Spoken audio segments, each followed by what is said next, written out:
Hello and welcome hardworking aspirants. In today's class we are going to discuss about the spread of Indian culture abroad. Yes, that is something very specific that you see with the Indian culture. It has spread it all over the world, and in the ancient times or in the medieval times you will see the culture of India was quite very famous all over the world. The Ramayana can be seen in the different countries like the Malaysia, Burma, Cambodia, Thailand, India, Indonesia, and the educational institutions in India like Tachasila, Bikramshila, the Nalanda University, Odantapuri. These are where the very famous one where the students of Southeast Asian countries from all over the Asia, they wanted to come and study here. So this is the things that we are going to study in today's class, and we will also be seeing the different aspects related to the trade,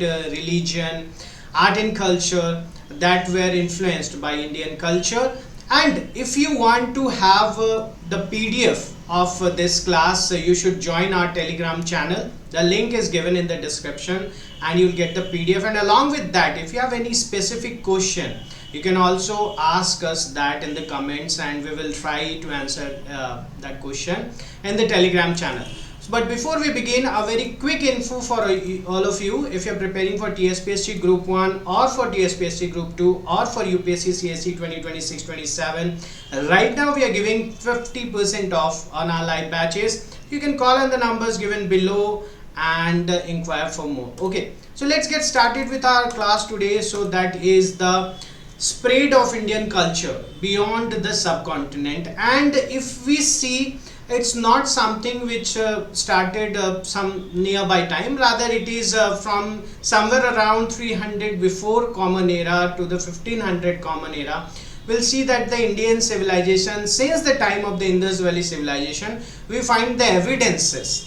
Forget about the times of when we don't have the evidences, we can't talk about that, but there are proper evidences where we can see that the Indian culture has spreaded abroad. And why it has spreaded abroad? It has spreaded to the countries like Japan, Korea, Thailand, Sri Lanka because of the religion. Then because of the peaceful missions also we see it spreading in Sri Lanka, China, the ancient universe that India was having. Then the trade and commerce, obviously trade and commerce being one of the most notable reasons for it traveling to the Central Asia and also to the Europe and Rome. Then the art and architect, political influence and marriage and all also contributing to the parts of its spreading in Arab countries as well as in the Southeast Asian countries. When we see the historical context and the overview related to it, we see the expansion of Indian culture abroad began as early as the 1st century before common era.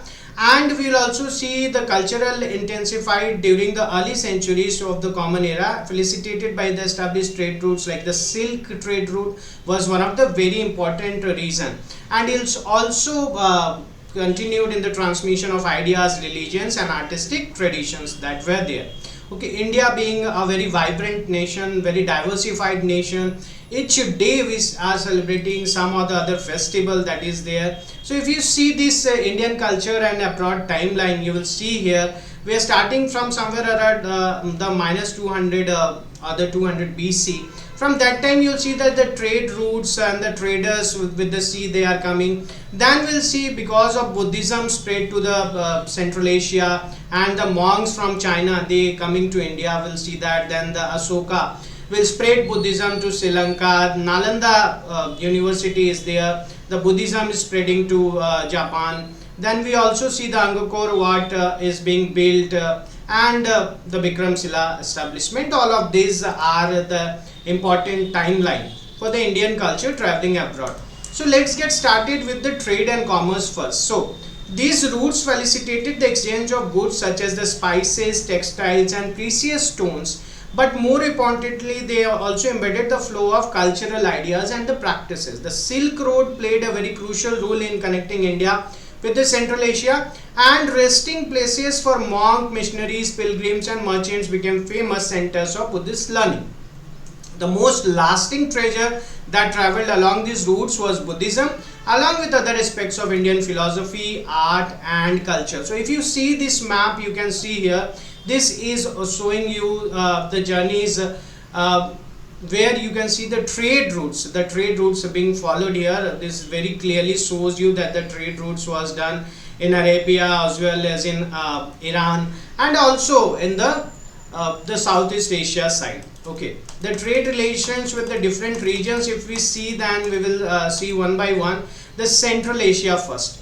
India maintains strong commercial contacts with the Central Asia, where discoveries of ancient stupas, temples, monasteries, images and paintings provide evidence of extensive cultural exchange. Khotan emerged as one of the most important outposts on the southern Silk Route, and we are also continuing our ancient India classes, and if you have seen the class of Kushana's invasion or Kanishka's reign, at the time of Kanishka he annexed this territory of Khotan. Okay, so next is China. Contact between India and China began around the 2nd century before Common Era, with Chinese sources becoming some of the most important records of Indian history due to the detailed accounts written by Chinese visitors. Then next is the Roman Empire. The Indo-Roman trade relations flourished particularly during the 1st and 2nd century Common Era. The trade was so extensive that the Roman politicians and historians complained about the loss of silver and gold to purchase Indian goods, particularly silk. Again, we have already discussed this in very detail in our classes. So if you can see the Greek invasion of India, there you can find this, and the Arab world. From the mid 9th century Common Era onwards, several accounts by Arab travelers such as the Suleiman the Merchant, Al-Masudi and Ibn Hawqal attest to flourishing commercial exchanges between India and Arab regions. So next, after the trade, the most important reason for the spread of Indian culture abroad is the spread of religion, where we'll have the religions like the Buddhism, Hinduism and Jainism. Buddhism spread beyond India, represent one of the most successful example of the peaceful religious transmission in world history. The religion found fertile ground in Southeast Asia, where it shaped the socio-economic, political, cultural, religious and philosophical structures of the centuries. So you see here Theravada and Mahayana. Theravada is also known as the Hinayan, and you see from the parts of India it is spreading towards Japan, it is going towards Korea and then towards the Tibet, and it is also spreading in the parts of Vietnam and also in Sri Lanka, that we can see. Let's see the creed transmission routes and the agents. So Sri Lanka King Asoka made earnest efforts to propagate Buddhism by sending his son Mahendra and daughter Sangamitra to Sri Lanka. The first monasteries that were built there were Mahavihar and the Abhayagiri. China, if you take the example, Buddhists first entered China in 67 Common Era with two monk scholars. One was Kasyapa Martanga and then was the Dharma Rachita, who arrived on the invitation of Chinese Emperor Mingti. Notable figure was Bodhidharma, who went from Kanchipuram to Nalanda and then to China, carrying the philosophy of yoga and popularized meditation, that is dhyana, which became known as Chan in China. Korea and Japan, if you see, Korea received Indian culture element through China, with Sundo being the first Buddhist monk to enter Korea. In Japan, the Korean emperor sent Buddhist statues, sutras and artists as gift to Japanese emperor in 552 Common Era, lending to Buddhism's adopting as the state religion.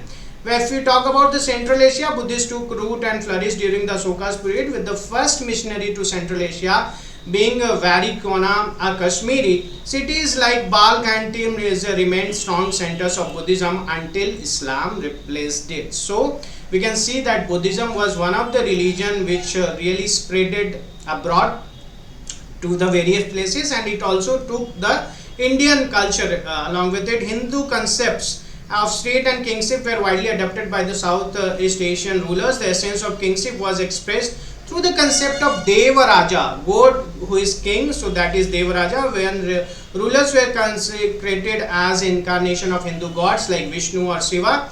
This concept profoundly influenced political structures in Cambodia, Thailand and Indonesia as well.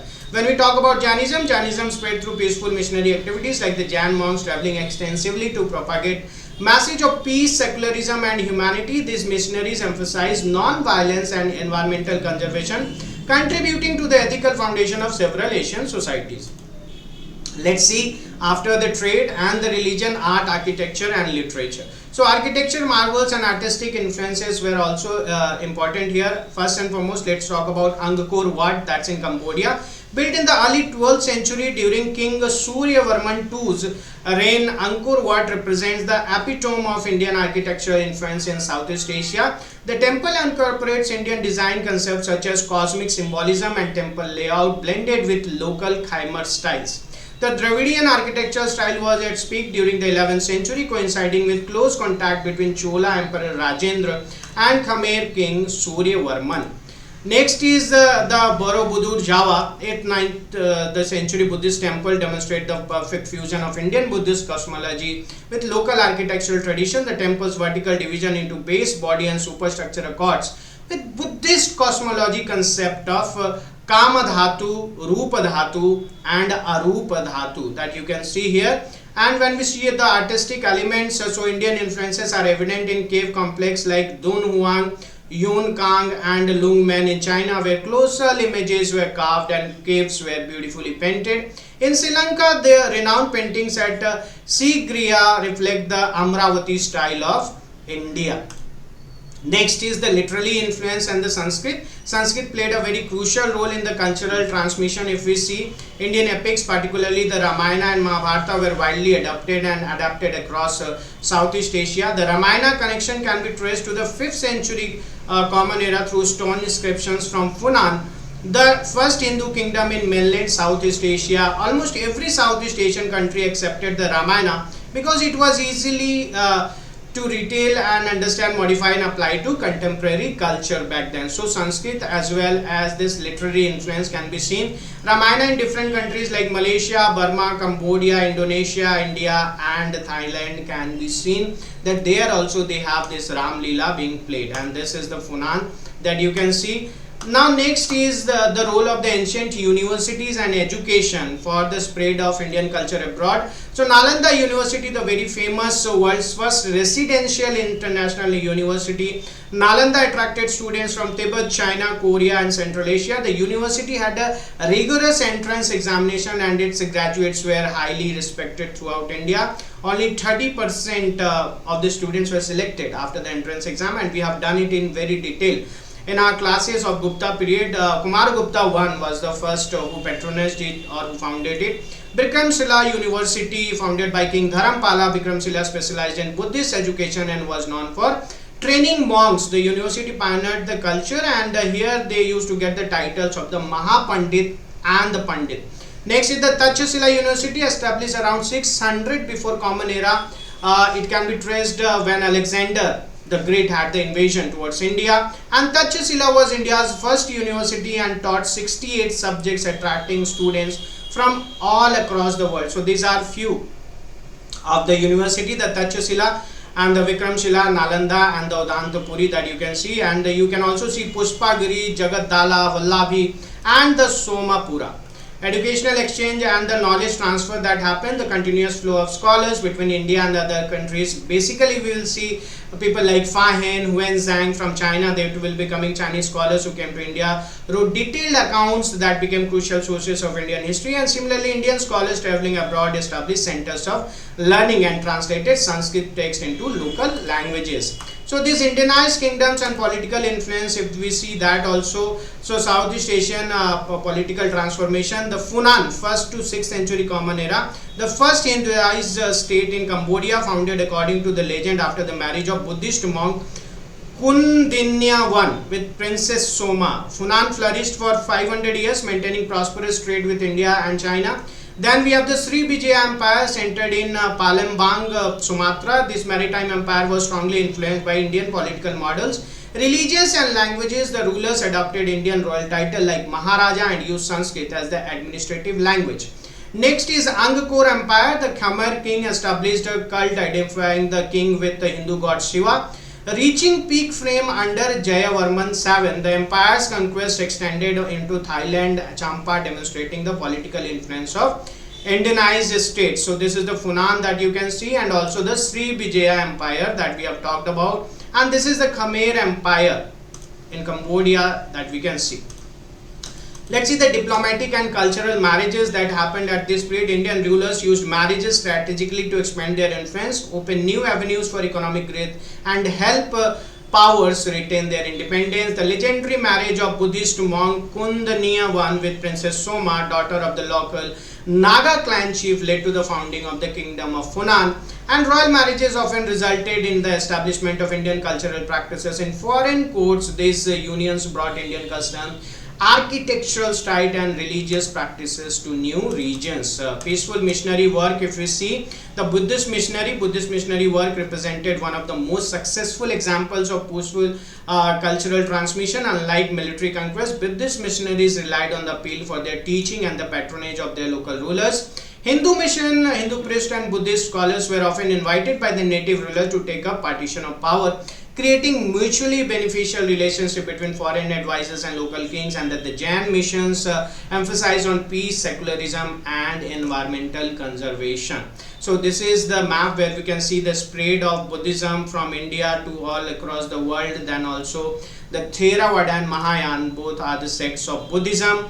And today when we talk about the Indian diaspora with its vast global presence, actively contributes to the spread of Indian culture through various means including cultural events, preservation of traditions and cross-cultural exchanges. You can see these many Indians in ASEAN, Middle East, European Union, UK, Canada, US, West Indies, South Africa, Mauritius, Australia, New Zealand and Fiji. So in the conclusion, we can say the spread of Indian culture abroad represents a remarkable achievement in peaceful cultural transmission, unlike some other religion and some other culture which were forced upon people. Through trade networks, religious missions, educational exchanges, political alliances and artistic endeavors, Indian civilization enriched countless societies across Asia, Europe and the Arab world. Let's see a few of the questions if we can solve them. With reference to the spread of Indian culture abroad, which of the following statement is or are correct? Indian art, architecture influenced temple construction in Southeast Asia? Yes. Sanskrit was adopted as an administrative literary language in many Southeast Asian kingdoms. Yes. Indian epics like Ramayana were unknown outside India before the colonial period. This is wrong. So A, 1 and 2 should be the correct answer, and that is the correct answer. If you want to see the correct explanation, you can pause the video and see. And if you also want the PDFs, guys, you can subscribe to our Telegram channel. The link is given below, and if you have any question, you can ask in the comment and I'll reply it in the Telegram channel.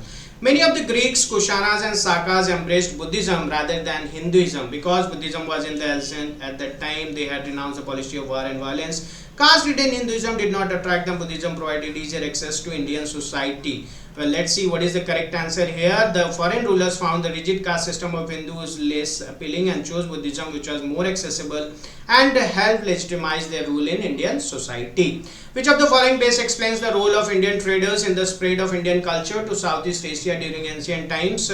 So the correct answer is the introduced Indian goods, religious ideas and art forms through the peaceful trade networks. Okay, let's see the next question here. Consider the following statement regarding the influence of Indian culture. I think this is the very same question.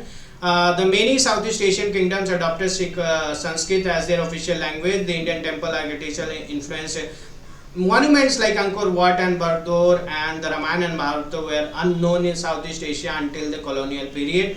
So we have seen 1 and 2 should be the correct answer here. Let's see the next and the final question. Buddhist missionaries traveled to South Central Asia, China and Sri Lanka. The translation of Buddhist texts into local languages helped spread the religion. Buddhism was imposed on foreign population by Indian rulers. So number 3 is correct. So what should be the correct answer? 1 and 2 is correct. And with that we have come to the end. And this can be the beginning for you if you are preparing for UPSC, TSPSC or APPSC exam. You can get the one-on-one live mentorship with Deepika ma'am, who is having 20 plus years of experience and under whose guidance there are hundreds of aspirants in administration services today. So you can call on the numbers given below to inquire for more. You can also subscribe to our Telegram channel to get the PDF of this class, and also you can ask any question in the comment and I will answer it in the Telegram channel. Well, subscribe if you want to meet us again. Keep working hard. Thank you.